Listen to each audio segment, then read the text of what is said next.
So I am very pleased to introduce Dr. Julia Overstreet. She's a podiatric physician and surgeon, wound care specialist, and high-risk foot care specialist. She was the director of Rainier Medical Wound Care Center in Bellevue, Washington for 28 years. She's now an assistant clinical professor at the University of Washington and a wound care consultant at numerous wound care clinics and services throughout the Pacific Northwest. She has some tremendous expertise to share with us about protecting our seniors' quality of life. Welcome, welcome, welcome, Dr. Overstreet.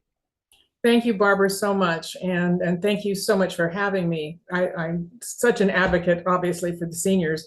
And I want to thank you, Barbara, and I want to thank Mary Pat O'Leary, who recommended me for this. So thank you all. I really appreciate it. The three M's or is it four M's? I'm already down a little bit. The M's that Barbara talked about, ours is obviously mobility, which is huge, as you all know. And so what we're going to do today is go through a number of the most common pathologies and situations from a podiatrist point of view that our seniors face, so that you might be a little more comfortable when you see certain pathologies and know a little bit about some basics to do for them. So thank you. Let's get started. These are the issues we're going to talk about today: foot deformities and some solutions, subungual hematomas, shoe choices, compression therapy, thick toenails, senior skin care, ingrown toenails, and interdigital lesions and solutions for that. So it's a lot to get through. But if you have specific questions, we won't spend too much time during the talk on questions, but you have specific ones, Barbara will be monitoring that and might break in and ask a question that's relevant to what we're talking about at the time. Let's start with some common deformities. Bunions and hammer toes. So I don't mean to downplay anyone's current knowledge of foot care, but we all have to start on the same in the same plane. So hammer toes, and I put that in parentheses because technically there are hammer toes, claw toes, and mallet toes, which are depending on which joint is actually bent. Nobody does that except podiatrists in texts. Just call them hammer toes. That's perfectly appropriate. The ones that are shown here on the left are actually claw toes. All of the joints are contracted, but hammer toes will work. Overlapping toes is also an issue. This just happens. This is a huge bunion deformity, and with the hallux laterally displaced, and that second toe had no place to go but up above. And you can see the damage on that. So this is a person that would need a taller toe box in their shoes in order to relieve that pressure. That's just one thing that happens all the time, I'm afraid. Although I know it sounds extreme, one thing that we do is we will actually take that toe off. I know that sounds extreme, but it's a lifetime of risk of infection and wound there. There's no room for that toe anywhere. When you take it off, nobody can even tell that it's gone. It doesn't help with weight bearing. It's up in the air, out of the way.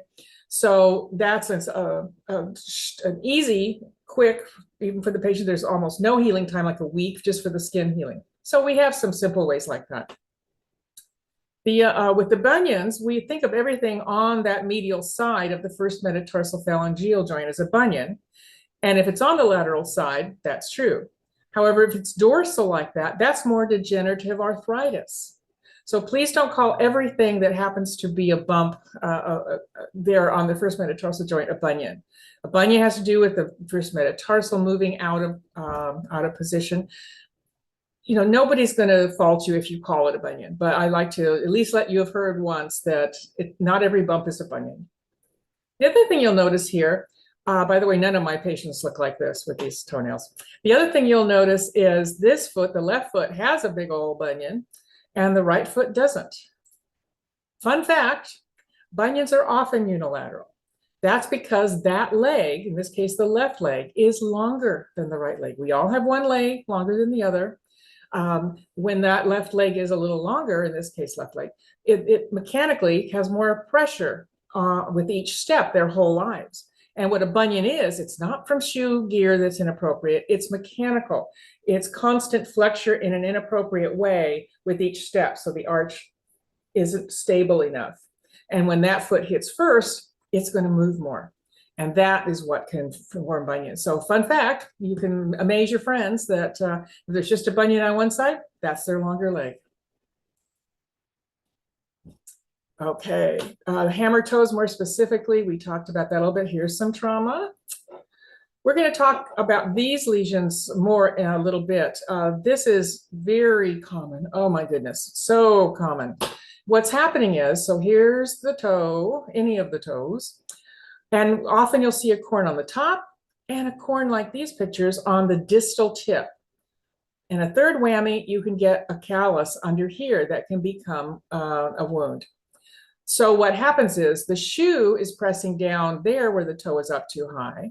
That causes what we call retrograde force. So when this pushes down, it pushes this side down, which causes the distal tip lesion, and it presses down that side, which causes this lesion.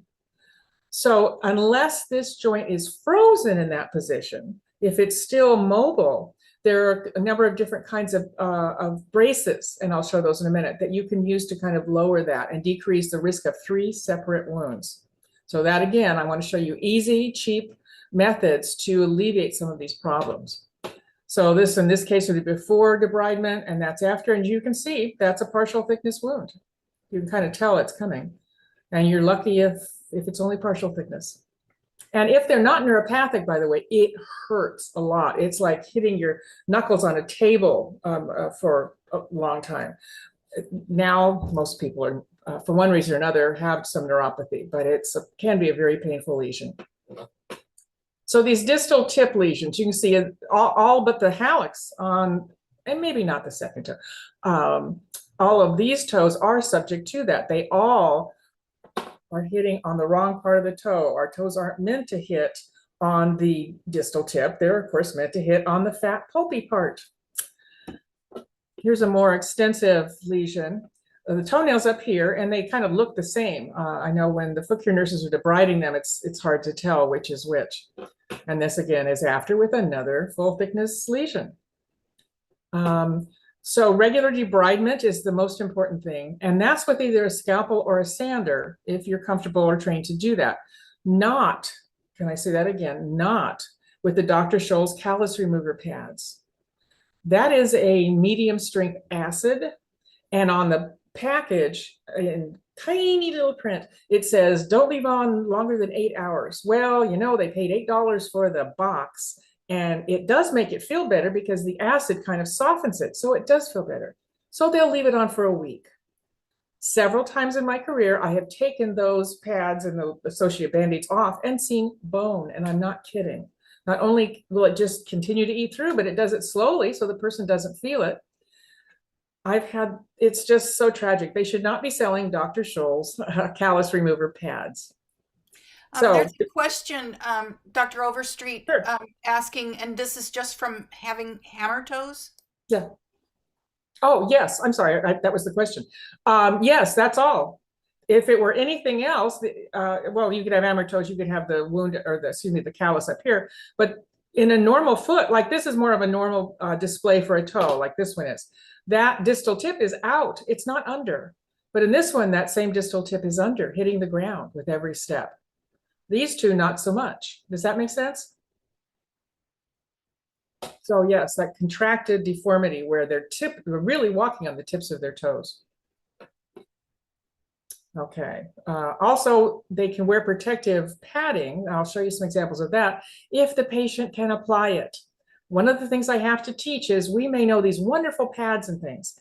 Anything you think you're going to recommend to your patient, you need to try on yourself. I have trouble getting those different pads I'll show you on my toes. And I have much greater mobility than a lot of my patients. And I'm really busy and I don't remember it most times.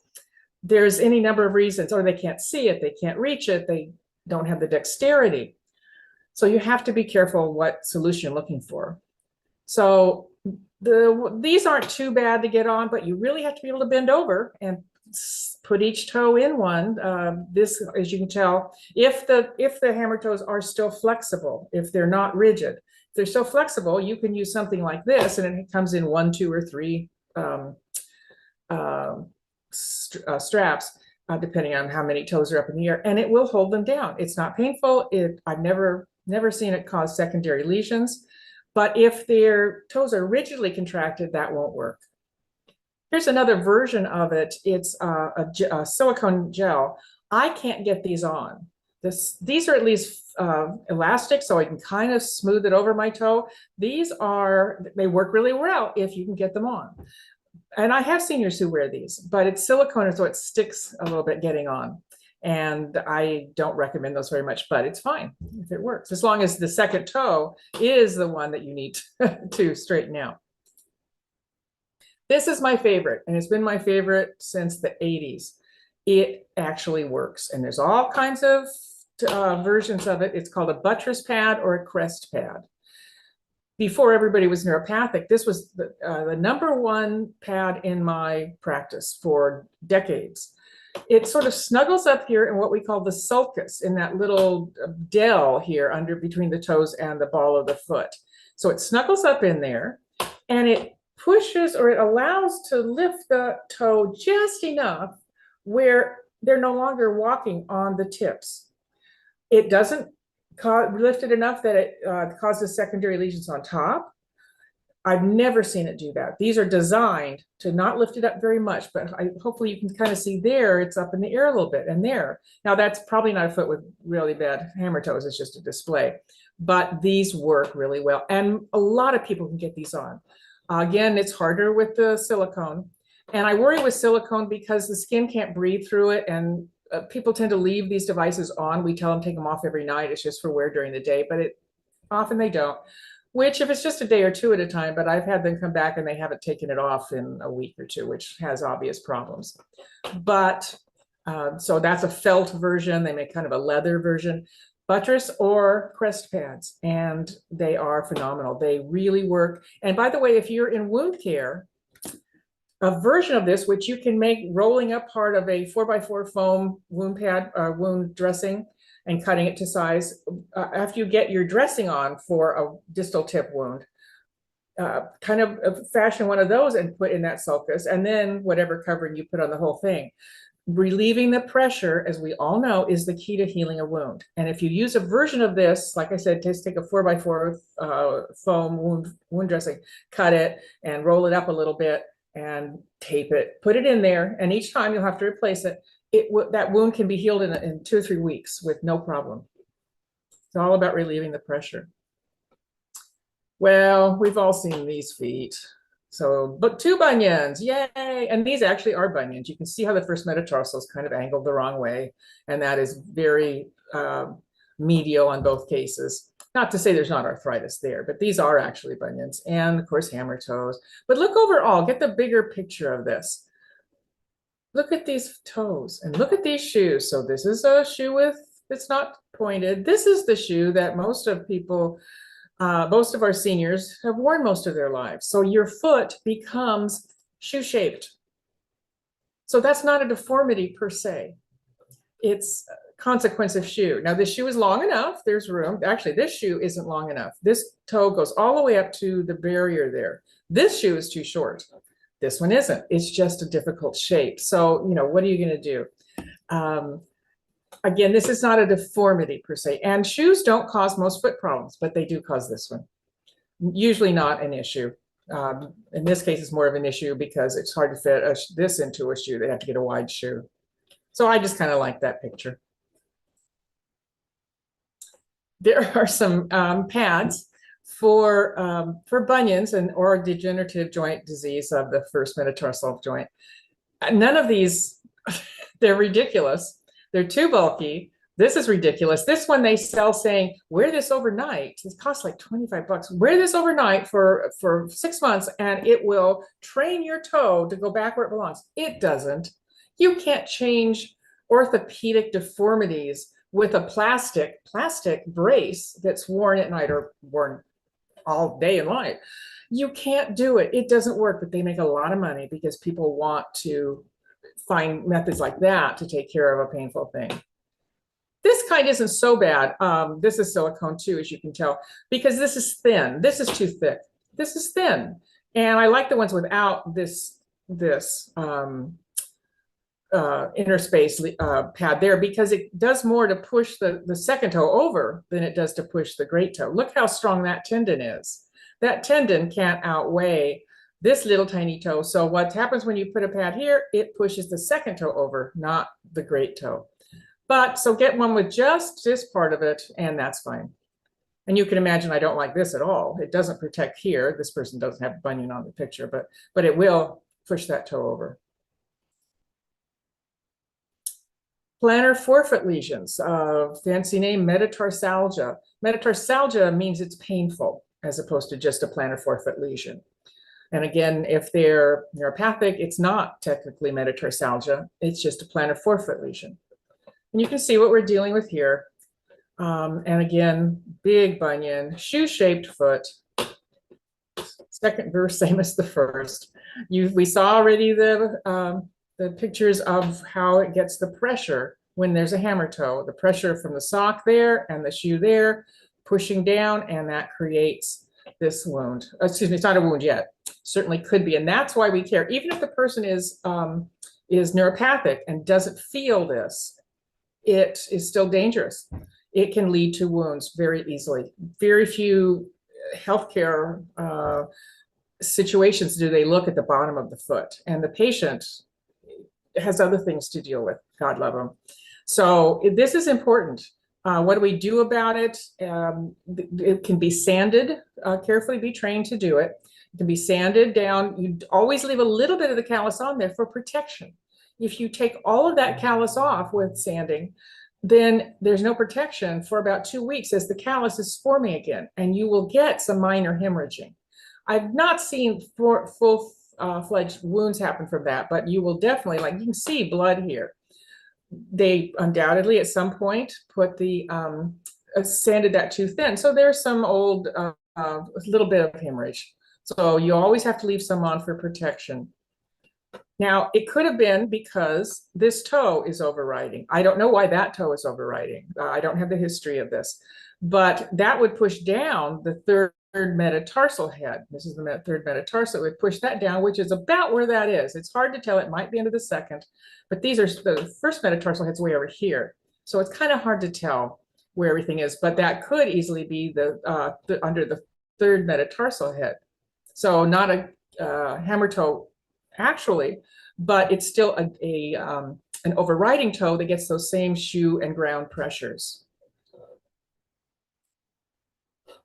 This is these are foam, not felt, so that's why it can be so tall. Foam, of course, compresses more. Mostly, I use felt pads, and maybe one, maybe two of those. I just like the fact they're more durable.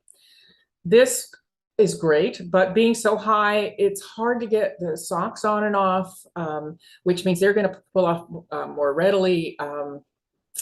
I just think that's more problematic, but it worked. You can see the outline of it here where it was on this, and you can see where the hole in the middle was. And I want to just say something briefly about that. Many times when you're putting pads on the bottom of a foot or anywhere, we don't pay attention to the diameter of the aperture of the hole that's going over the sore.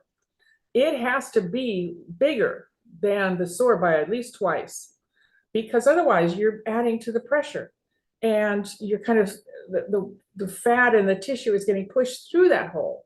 So you want a bigger hole there, and you can see the way this, since it's foam, that's actually not a big enough hole, but it's foam, so it's more forgiving, and you can see that it kind of adjusted itself. But if this was a felt, it's more a little bit harder material, I would have to cut it or stretch it so that this, about this same area, was free and not so tiny.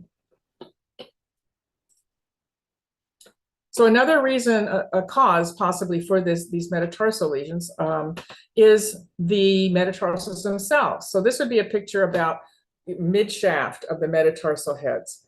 And they're supposed to be a pretty little arc like that, but they often aren't. So you can see here, instead of being a nice arc, the third metatarsal is lower than the rest, plantar flexed, and it kind of shows it here and there. That, of course, would push down right there. So here is the third metatarsal. Now this toe is cockeyed too, but it's hard to tell without feeling it. So this could be either second or third, but we're going to go with third just for the sake of argument. And so that's pressing down, excuse me, just the way the metatarsal is, nothing's pressing on anything. It's just the way that metatarsal sits in the group of them. They're not a nice round thing. They're more inverted like that. That can cause them. And that you really can't fix. They try sometimes to do a surgery where you raise the metatarsal, never successful. I will stand by that statement. I'm a surgeon too, never successful. You end up getting, instead of the sore under number 3, you get it under number 2 and 4, which are now the lowest. So you almost always get 2 for 1. It's extremely hard to do that properly. So I don't at all suggest surgery for most seniors in their feet, frankly. Plantar forefoot protection. See how much wider this is. Now, none of these feet have wounds in them or sores, but you can see this is a much wider hole. That's what I'm looking for. And most often I have to, it's just felt so I can kind of stretch the hole and make it bigger too. Here's one that holds on to the second toe. That's a silicone that does that. And this is what's called a dancer's pad. If it's under, they can put it there. That's a pre-made thing. So these are all simple things. Some stick to the skin, which is actually fine. The plantar skin is usually much thicker and so we don't have a lot of problems with it, but you have to be considerate of, can the person get it on? Does a caregiver do it? How much risk are they in as far as wound formation? So real quickly, are there any other quick questions on that topic? I don't see any coming across. Okay, great. That must mean I'm answering all your questions. So let's move on. Subungual hematomas. We all see them all the time. And of course, nobody remembers when it happened. We all know you see a bruise in your thigh. It's a big bruise. You don't remember where you got it. It hurt at the time and you knew, but that's just the way brains work. If it's not important, it doesn't store it. So no one will ever be able to tell you how they got this. It doesn't really matter. So this is the rule of thumb with subungual hematomas. Are they acute or are they old? 9.5 times out of 10, if you're working with seniors, they're old.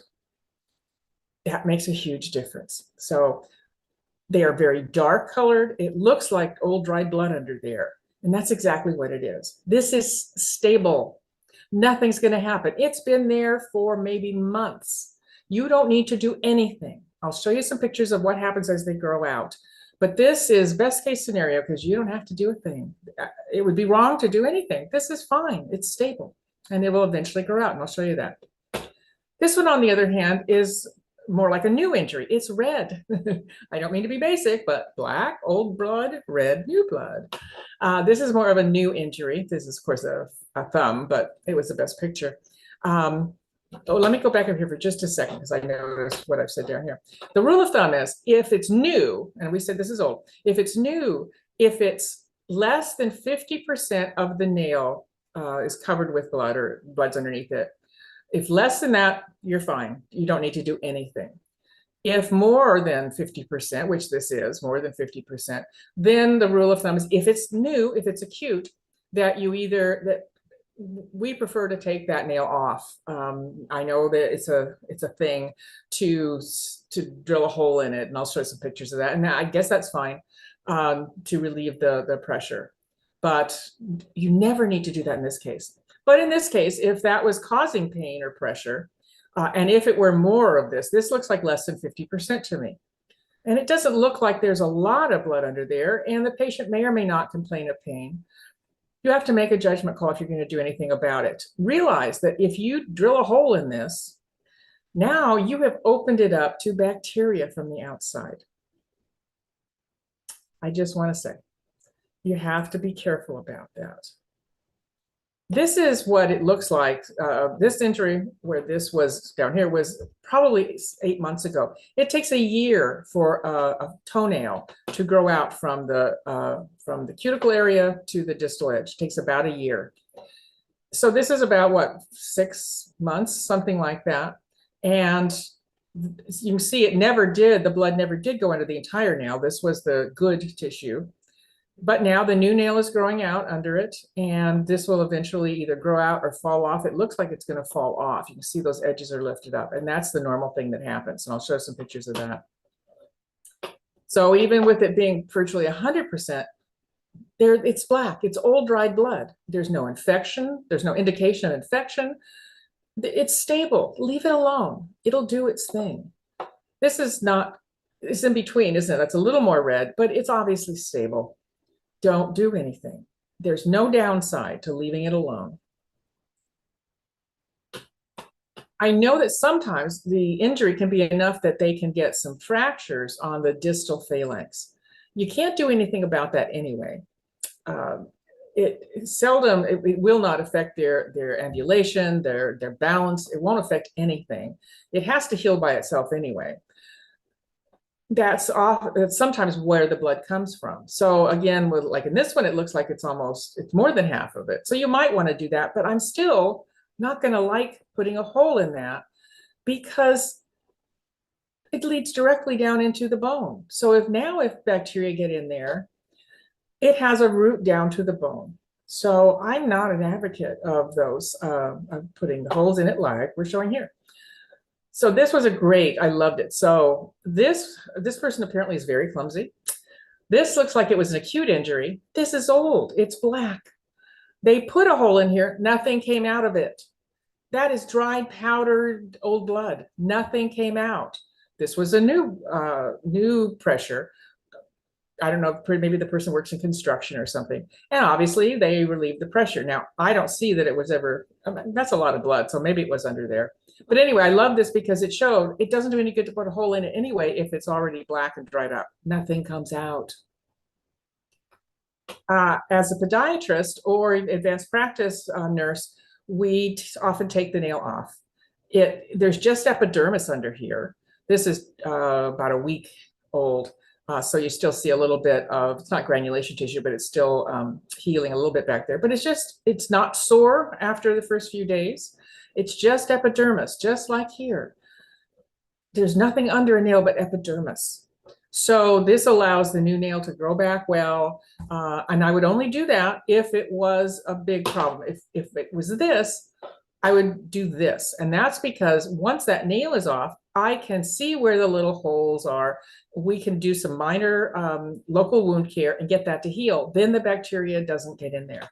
But if you make a hole through this, then that whole little blood pool gets contaminated. Here, at least, you keep it clean, everything will be fine. So I did put these in. Here again, no blood expressed. Well, duh, because it's black, it's old.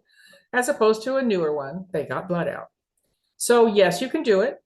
If it's painful, go ahead. But if it's not painful, leave it alone, even if it's acute. Nothing's going to happen. So what about a differential diagnosis for subungual hematomas?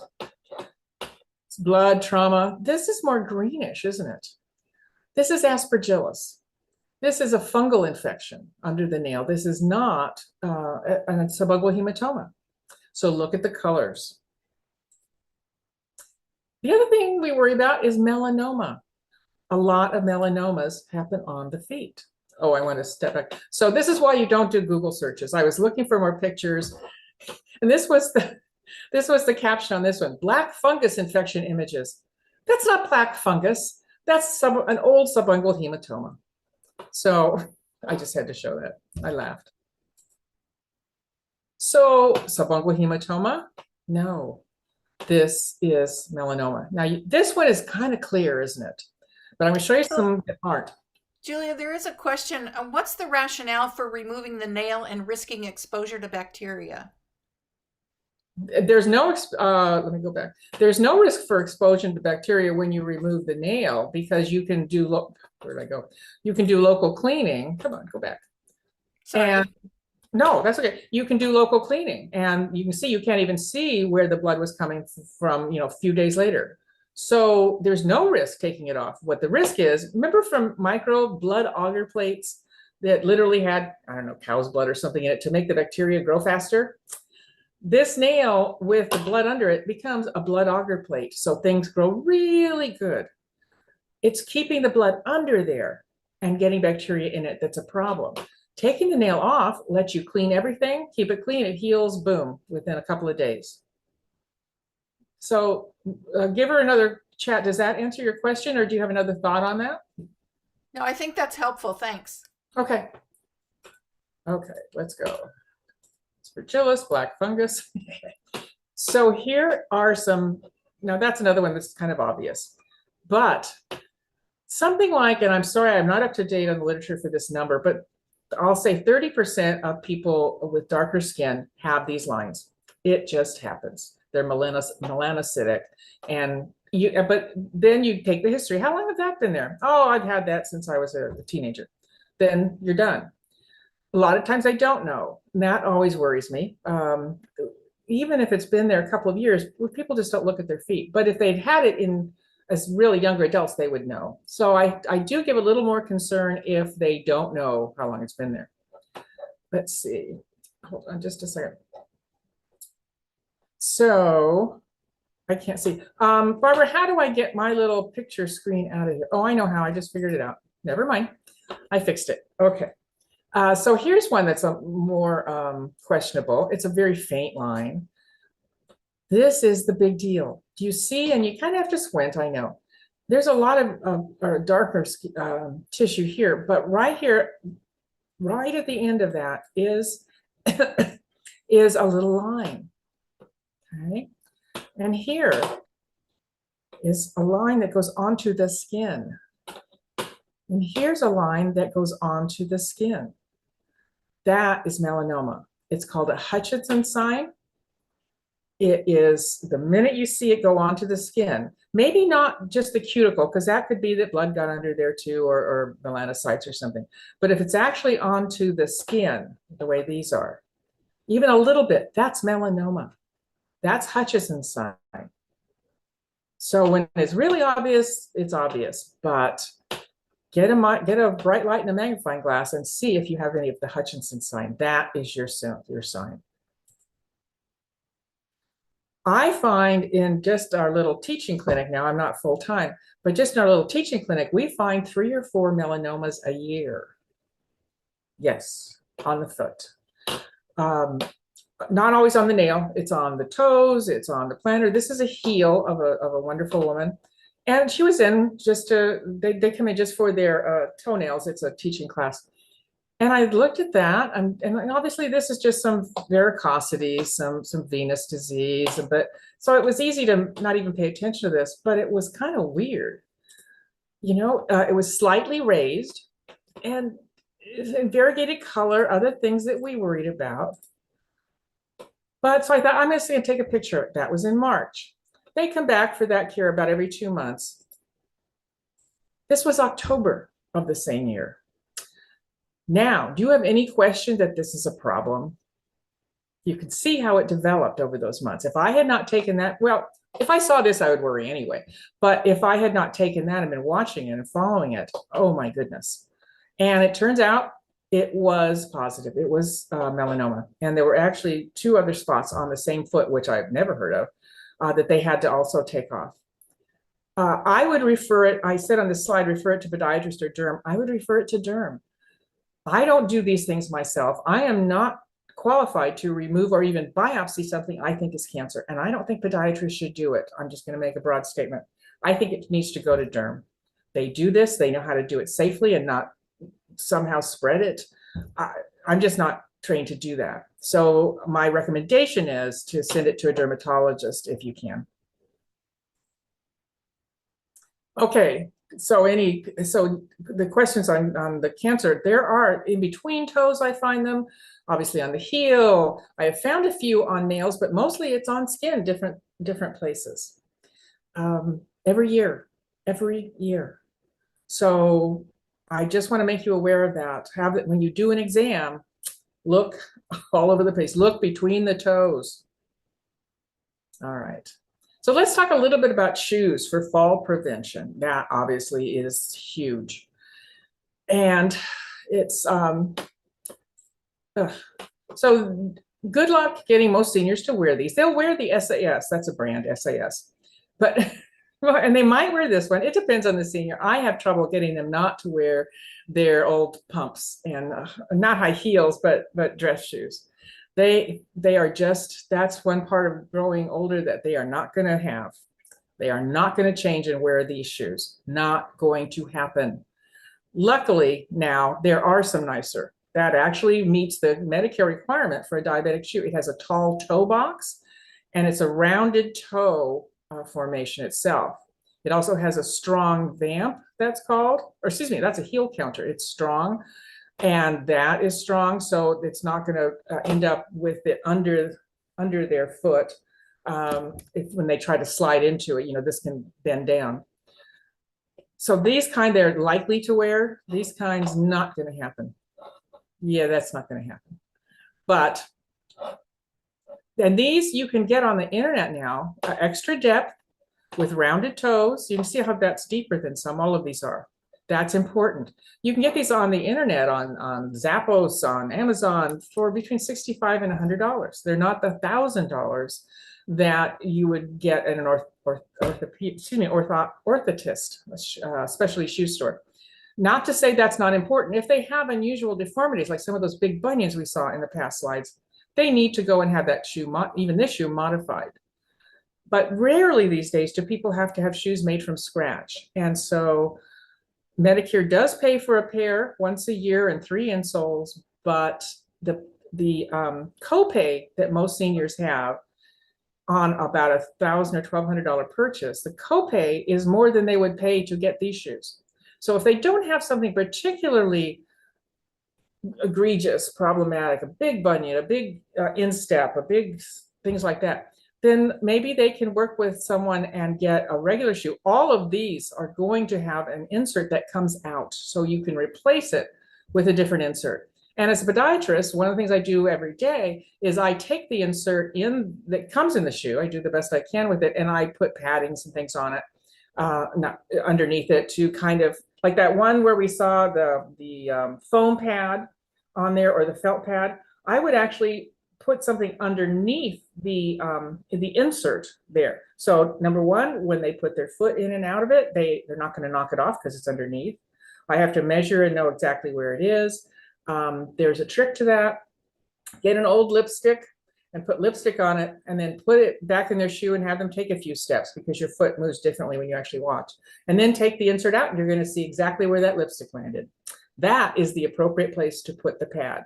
So I make it bigger than the lesion. I put it underneath their insole. And you don't need a fancy insole all the time, especially with seniors. They have like one problem, and you saw that in some of the previous pictures. So just, I have a whole nother video on just that, how to just do simple things that you can do with cheap supplies. So wide and not overly wide, extra depth, no high heels, firm counter. So we kind of talked about that. This is the one more question, Dr. Overstreet. Do you have an opinion about Dansko clogs for those that wear them in healthcare? I can't keep them on my feet, but I think they're fantastic. They meet my criteria as far as having a good shank that's relatively stable and stiff. That's important. They have higher toe box. I think they're fine. You go, girl. So the right sole material is hugely important in fall prevention. So these are going to be too sticky.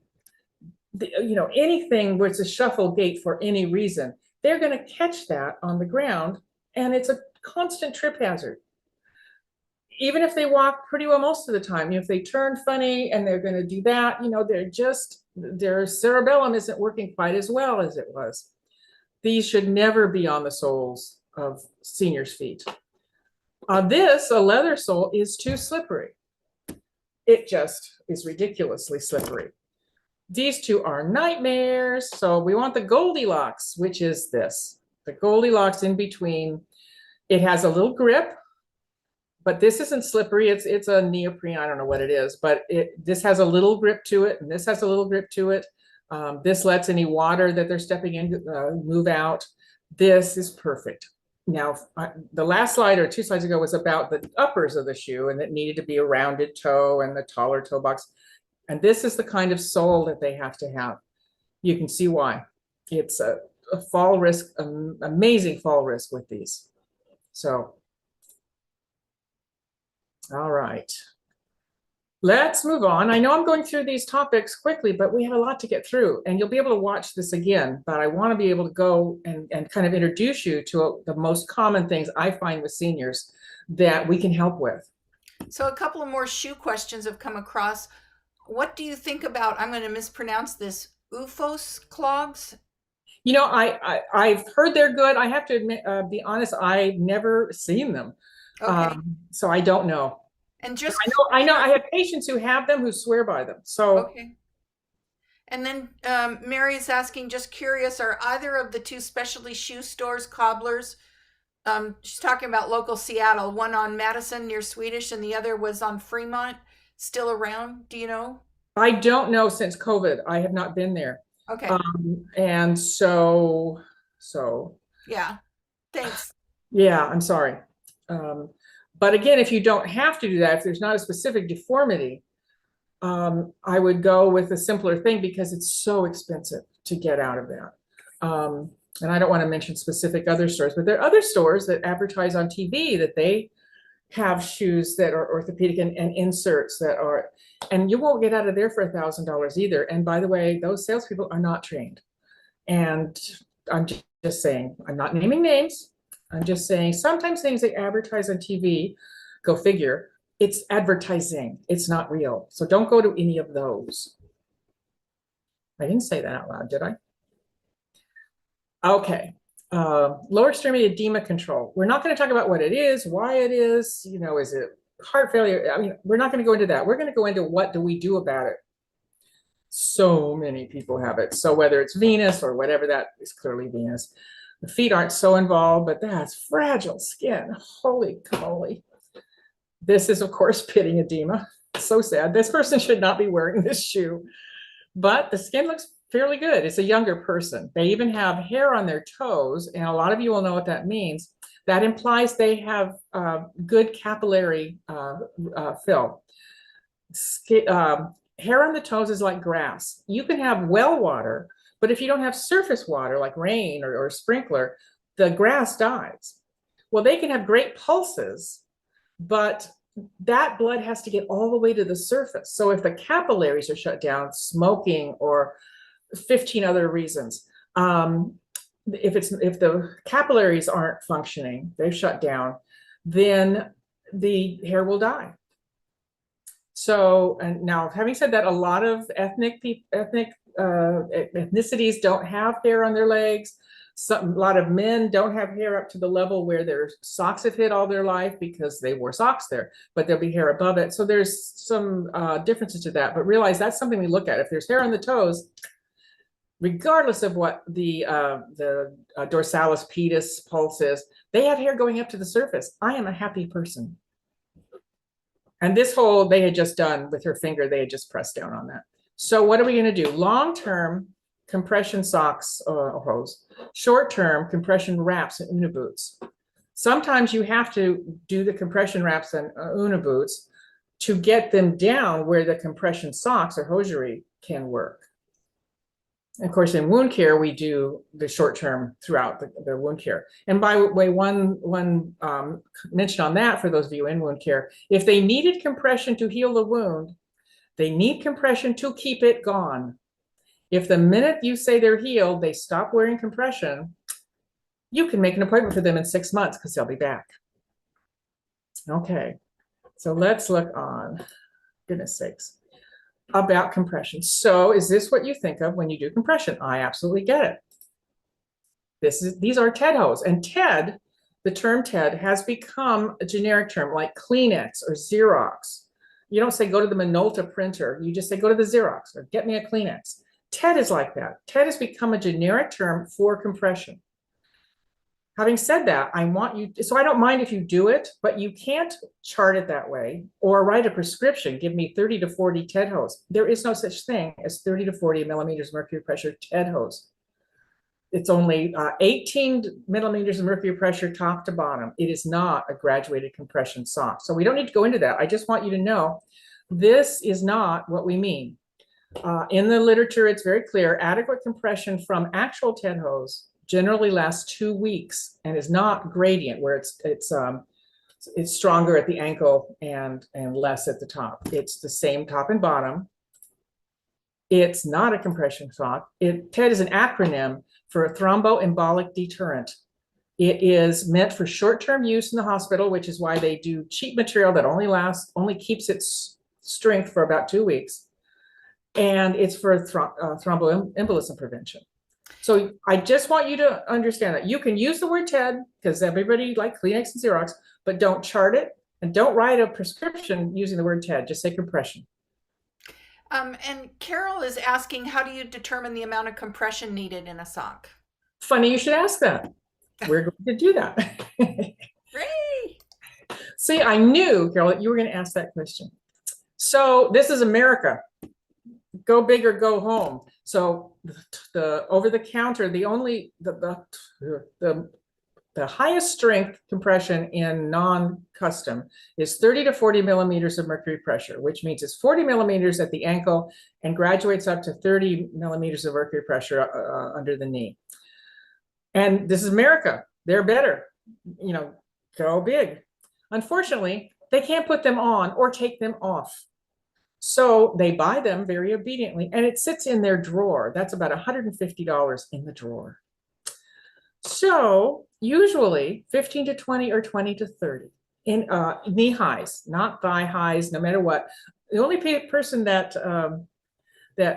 prescribes thigh high is vascular surgeon if they're doing varicose veins up there, but is someone who isn't a woman, because the leg isn't meant to be that way.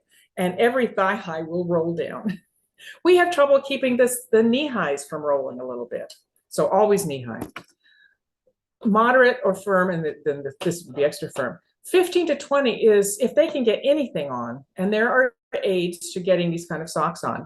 We're not going to discuss that today. It's a whole other lecture, but 15 to 20 is way better than nothing. And the literature does validate that. Any compression is better than no compression. So 15 to 20 is fine.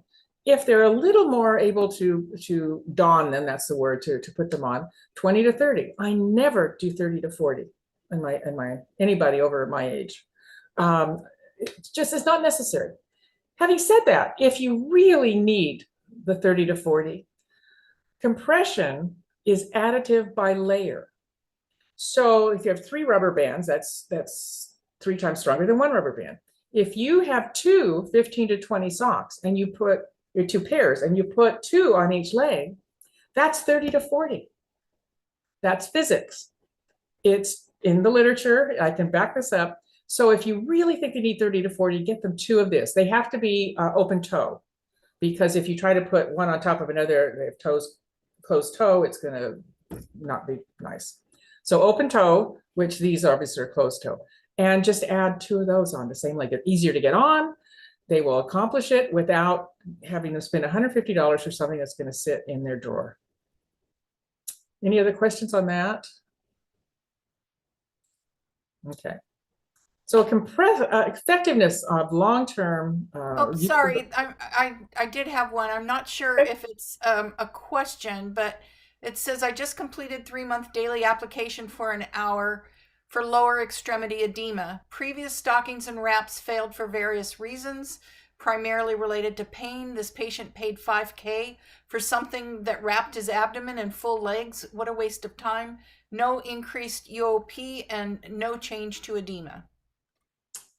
Yes, that's my experience too. Isn't it just so sad? So sad. And I'm hoping you gave feedback, I know it's hard, to the person that prescribed that. They need to know this is ridiculous. Sorry. Do you want to also just mention, a question came across just very briefly, why is compression therapy needed and when are times that you should use it? Do you have a general? Sure. So all those pictures I showed you in the first series here where they're all swollen. That shuts down circulation to the capillaries. You know, when you touch and it turns it white, that's very little pressure. So when it's that swollen, it does shut down the capillary beds. When the capillary beds shut down for any period of time, not weeks, but months or a year, the skin is more fragile, more likely to get wounds or infections. So we want to keep the skin as healthy as we can, and that involves mitigating, coping with the swelling. So any of those first three pictures that we looked at, 50% of seniors, I don't know what the number is. A lot of seniors have that. If you're younger and have it, it's still not healthy. But when you put aging the vascular system on top of shutting down the capillary beds, so that's when you need to do it, if they can. Now, if they've had a wound, like I said, you have to find a way if it's possible, or the wound will come back.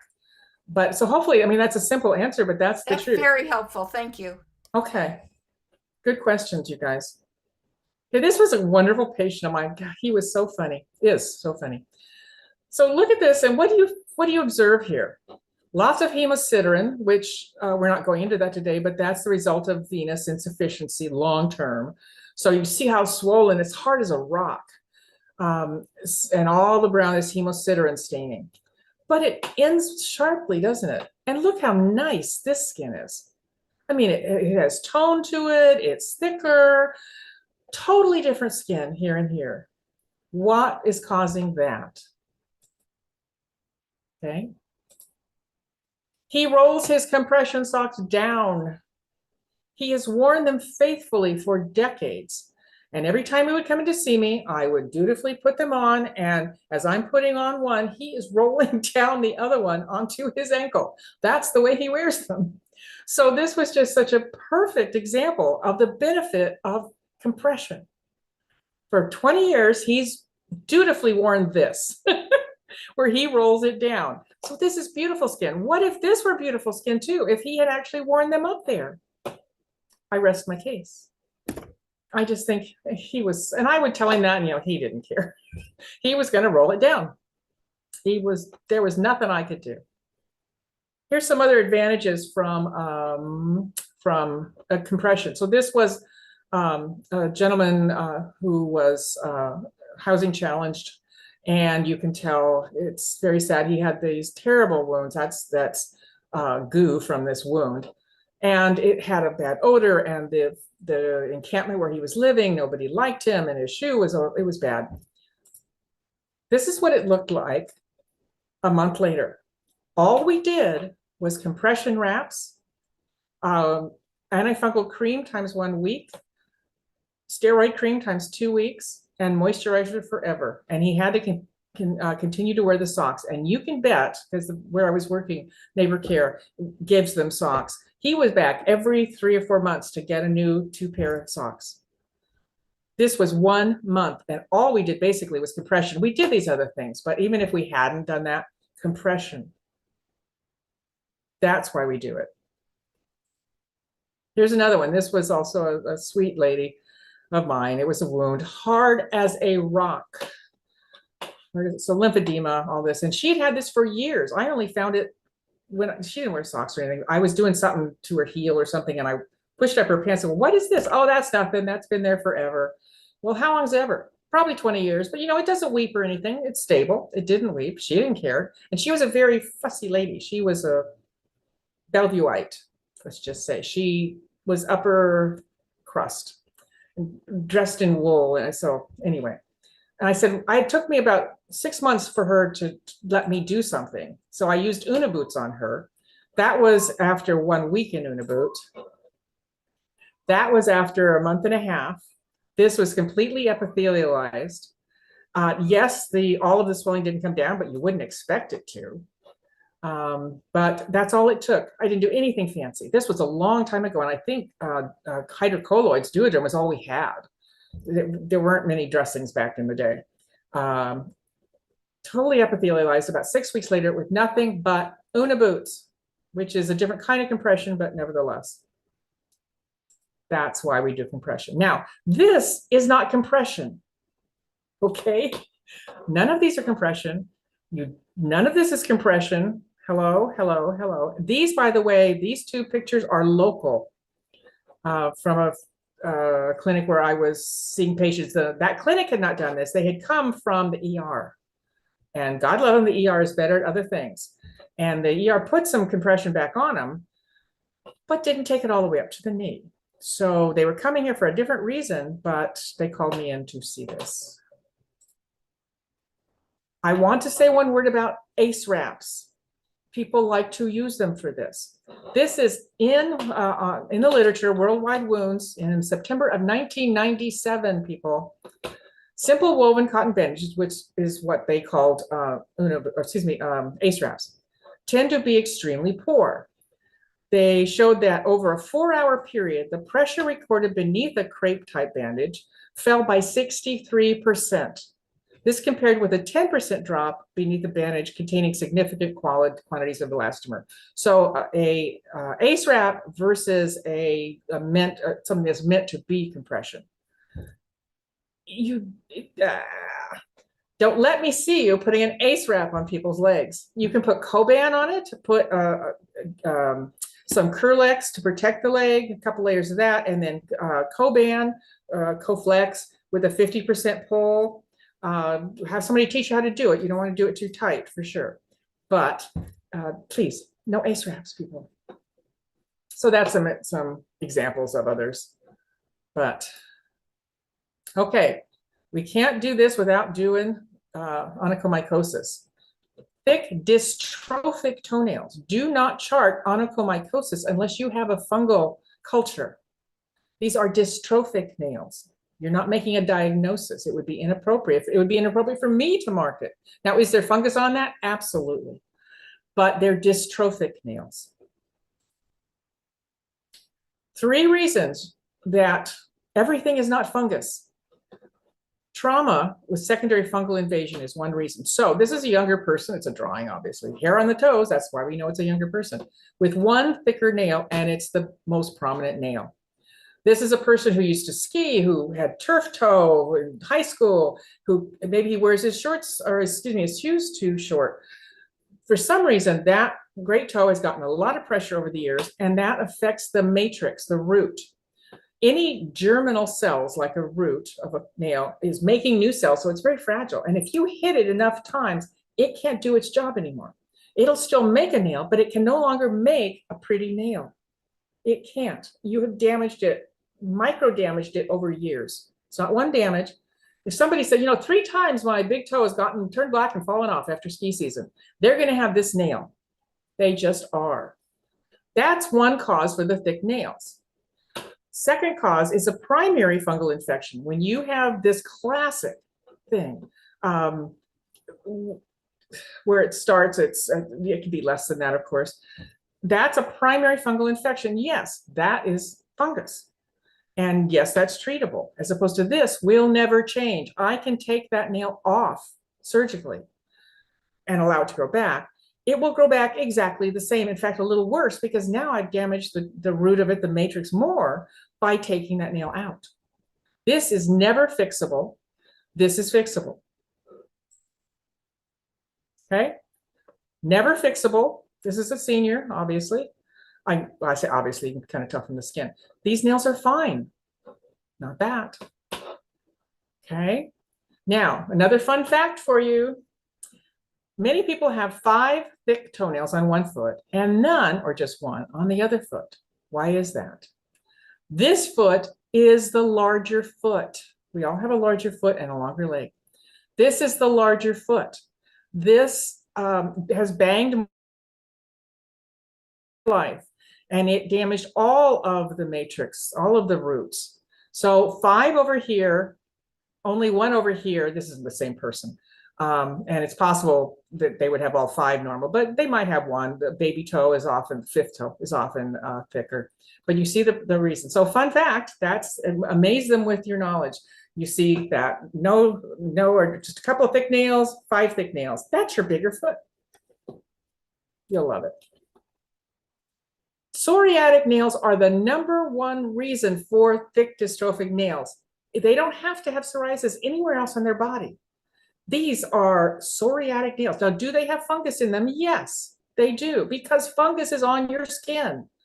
They have fungal involvement. Will killing the fungus in any way, topically, orally, whatever, will that change these nails? No. The fungus is just condos here. The nail is damaged because of psoriasis.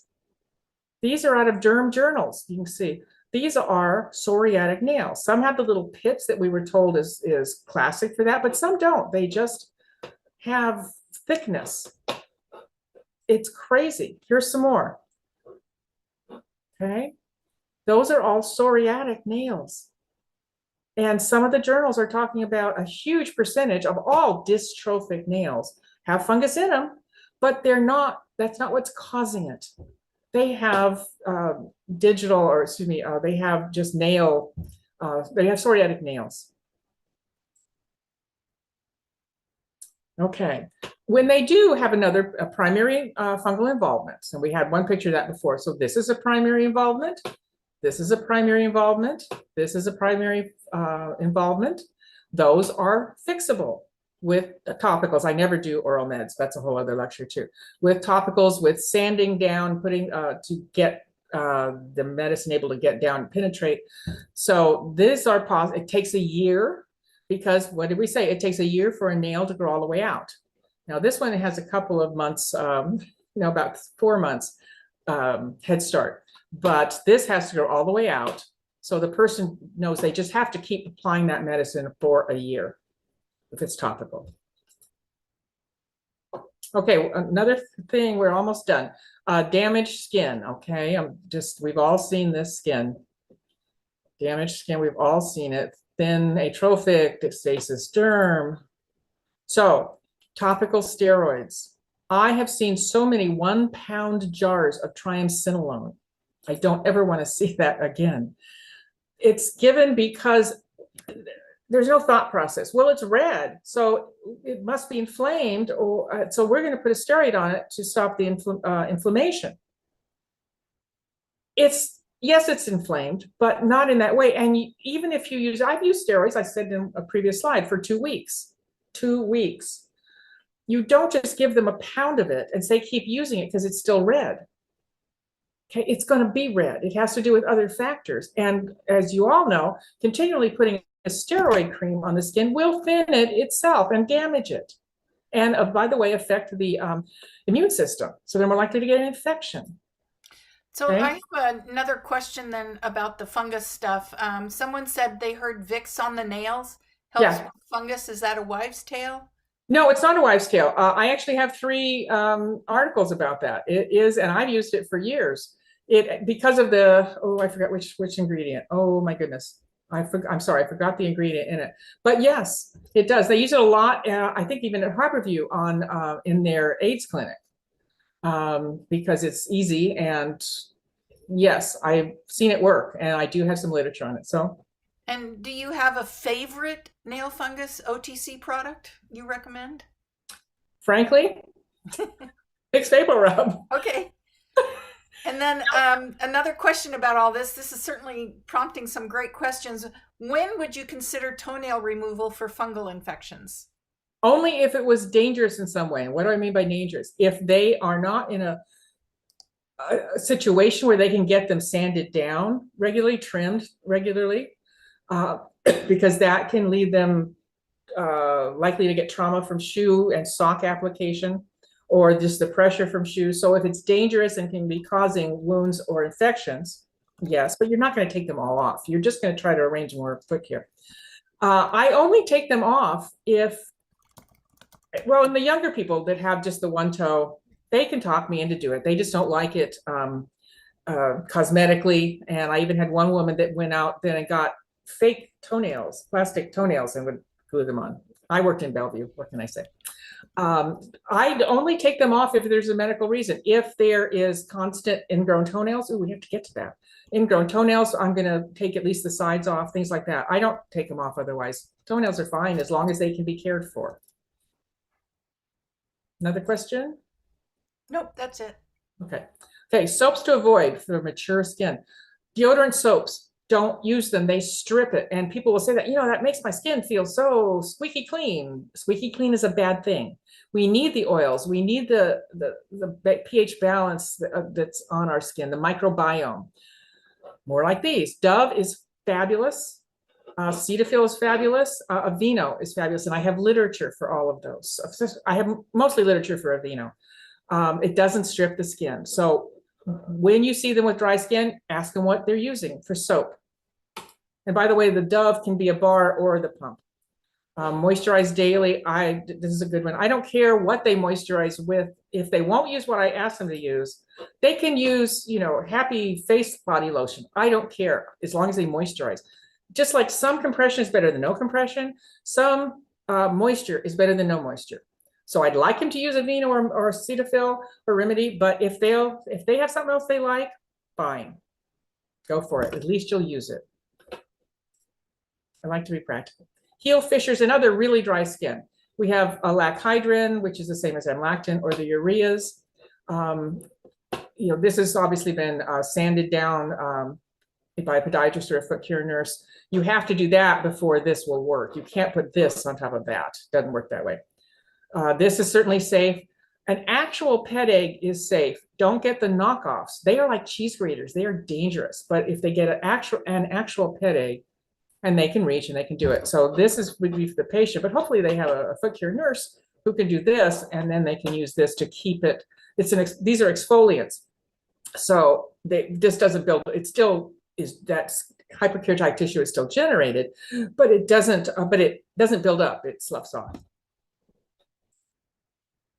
Okay, hyperkeratosis, we're gonna go faster through this. Okay, ingrown nails, there and there. I mean, you know what that looks like, okay. Warning signs. I want to point this out. These little warning signs mean there's something happening. So that's when you might want to pay a little extra attention to that. And if they're neuropathic, it's not going to hurt. So don't just press it and say, well, it doesn't hurt, it's probably okay. Somehow, give them some betadine or some chlorhexidine, have them put it on there twice a day for a while if you aren't equipped to cut that down. Okay. One type of ingrown nail is where the nail is very wide and it cuts in. That's genetic. Another kind is where it's been cut inappropriately. I'm rushing through this, so I want to get, this is important. Please listen. Oral antibiotics are not necessary. It's like going to the ER with a knife in your belly and then saying, well, just take these antibiotics and clean it with Epsom salts and it'll be fine. Take the knife out and then clean it. They wanted them to soak it in Epsom salts, which is so 1940s, and they want to give them antibiotics. That isn't appropriate. It needs to be removed, not the whole nail necessarily, but the portion that is cutting in, just like taking the knife out. Soaking in Epsom salts is one of the worst things they can do. It has no therapeutic value. It leads to increased infection risk due to bacteria in the soaking basin because the dog drank out of that at the last picnic. And patients often use hotter water than they should, and they can cause burns. They need care. And this is not care, by the way. This was in a textbook, guys. A textbook. How long is that going to stay in there? Why don't they just cut it? Really? Sorry, I get a little passionate about that. We have foot care nurses now all over the country that can go in. Don't have to be a podiatrist to do this. This is atraumatic, and they can do this either with sanders or with clippers. This is absolutely a nursing duty once you can show you've been trained. It's in your scope of practice once you can show somebody's shown you how to do it. That's what they need, not antibiotics. Sometimes we take part of the nail out if it's a continuing problem, and that would be a podiatrist or an advanced practice nurse. Okay, interdigital lesions, we're gonna look at those.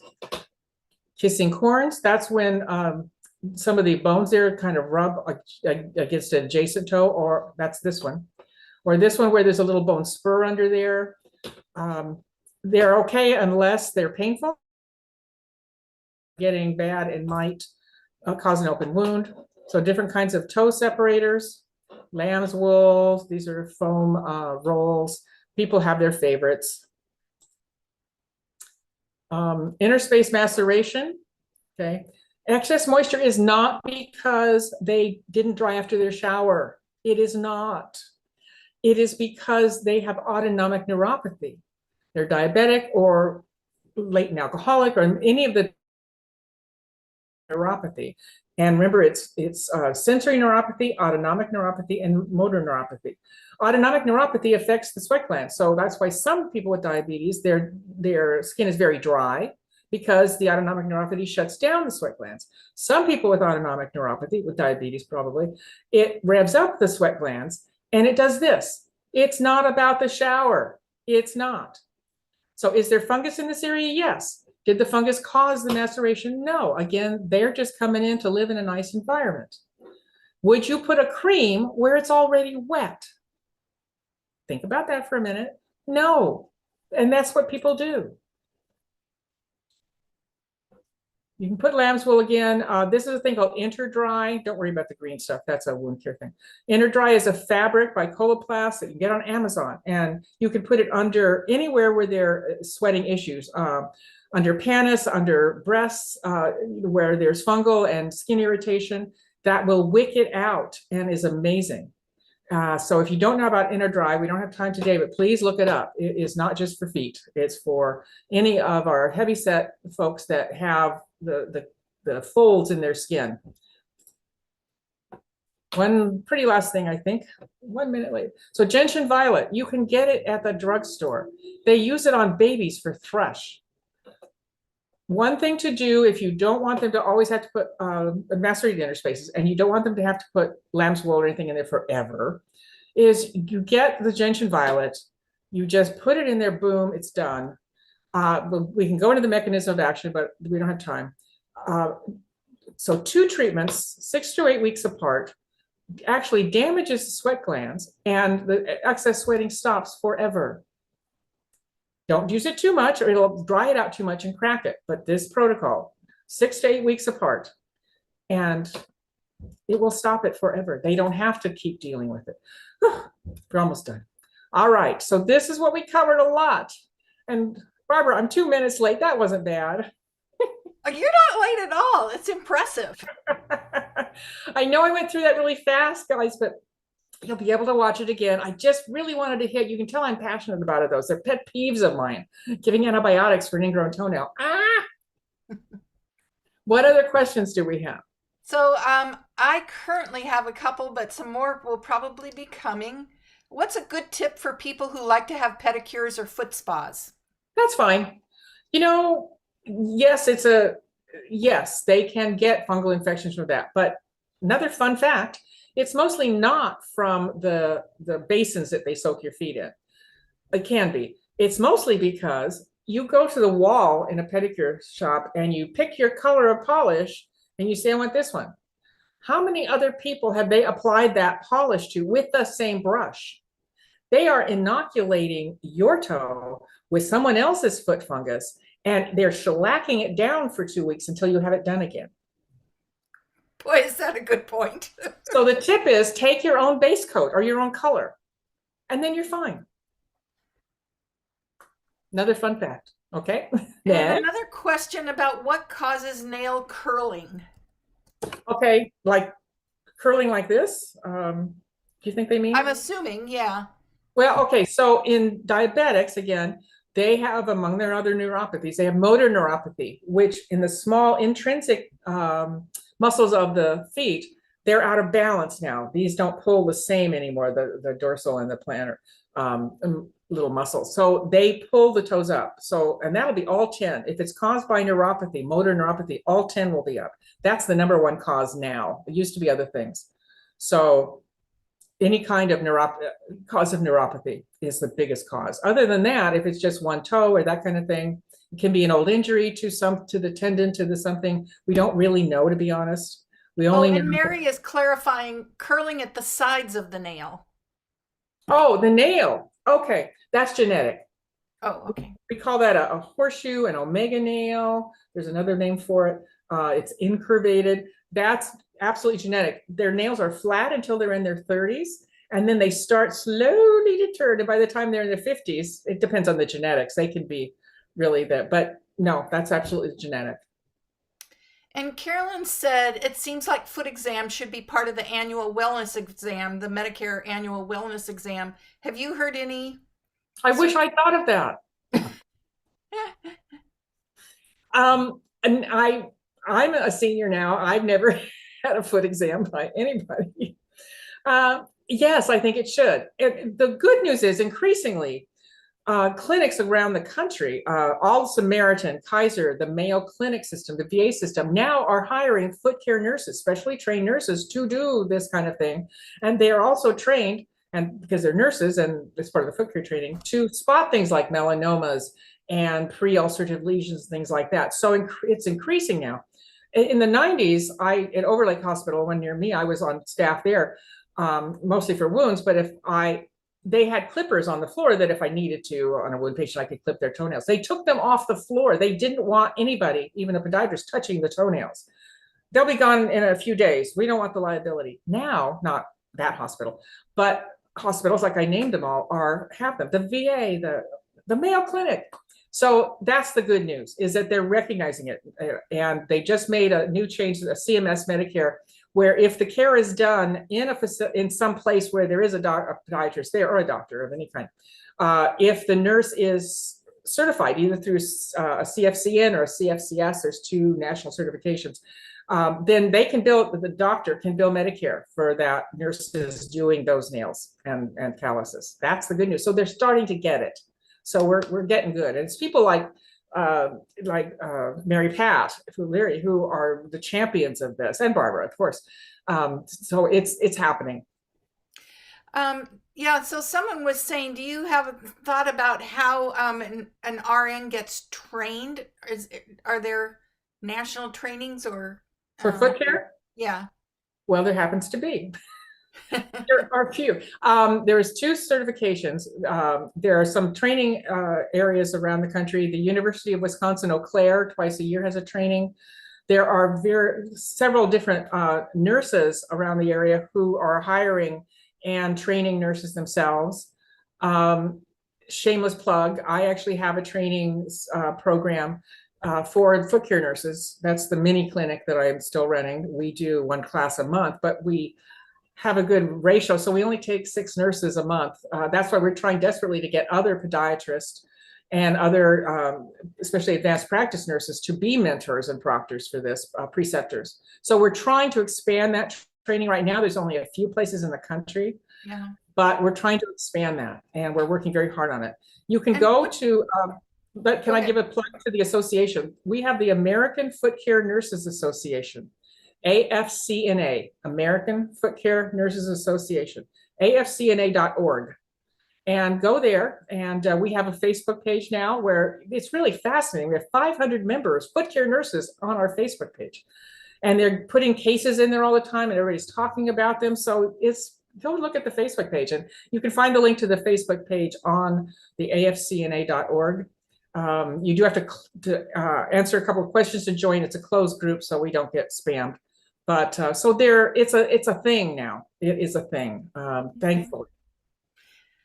What do you recommend people, or what age do you recommend people start having foot exams? Like for people with diabetes, and someone said, do endocrinologists do these exams? No, okay, the great question. I'm sure individual endocrinologists do it, or they have a staff member. I don't know. That would be individual. I have not seen that. Like I go to a gerontologist. They don't look at my feet. They're very complete. Don't get me wrong. It's a phenomenal place, but they don't look at feet. So I just forgot the question. What was the question? What age do you recommend people start having foot exams, like for diabetes? Yeah. Well, we all know that people have diabetes for years before they're diagnosed. And so I would start it when they're diagnosed, because they already have damage. Yeah. And have you seen increased mobility in seniors once their foot problems are treated? Yes. It's a wonderful field because you get hugs from every single patient that you treat. You didn't write them a prescription or tell them a protocol to go do. You, in 30 minutes or 45, you take away the pain and the ugliness, and they can put their socks on and their shoes, and they can go golf again. And you actually get hugs every single patient, every time for years.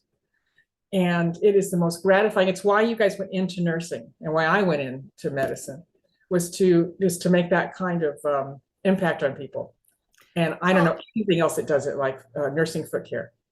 And there's actually quite a few people who are in healthcare on this webinar, but are not nurses. So they're wanting to make referrals too. So Fantastic. this is very helpful. And Yeah. I don't know that you can see the chat, but there's just all kinds of kudos, which I'll send your way. Thank you. Oh, I gotta look at this. Come on. Sure. Any other questions, folks?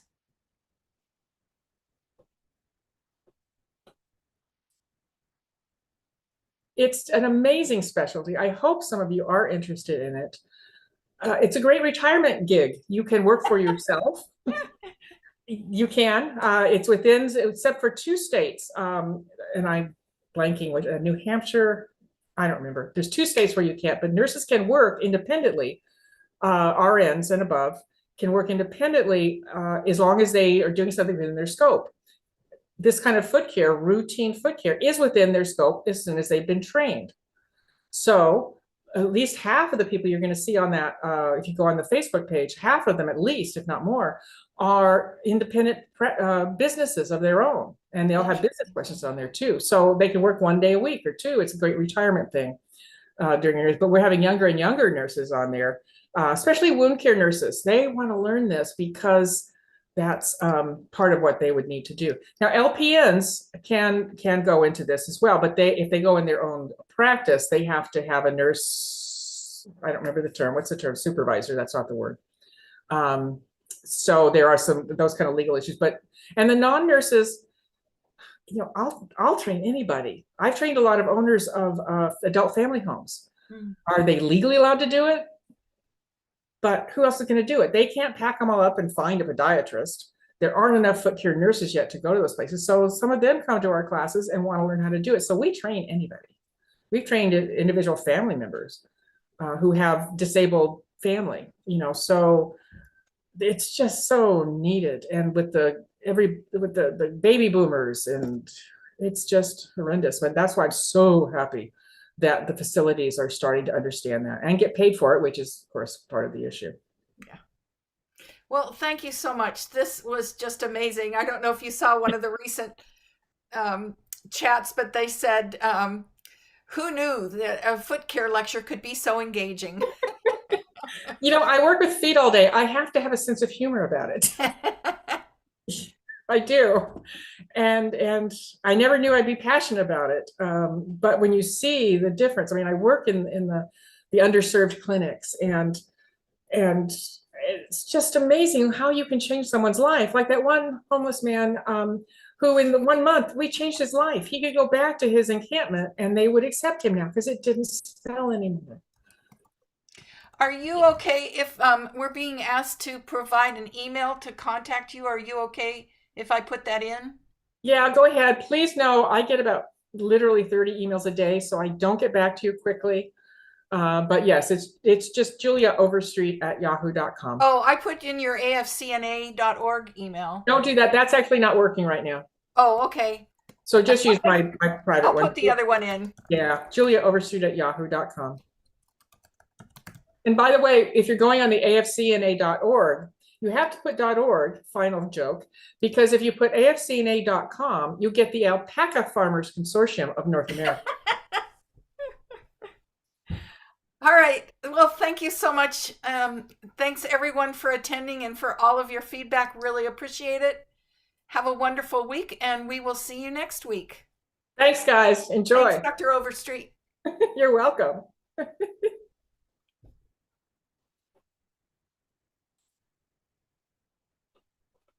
So Barbara. You can see the little hands floating. I do. Isn't that sweet? Yeah. I saw it during the talk too. They did some of that. Yeah, I have to admit, I don't know how to do that, but. Well, there's a little, I don't either. Yeah. I know. Let's see, is it in the more? I don't know where it is. 80 chats. Oh my goodness. But we figured it. I want you to know we finished right on time. Yeah, you did great. Thank you so much. We'll be in touch. Okay, thank you, Barbara. Thank you, everybody. Have a good evening. Bye-bye. Bye.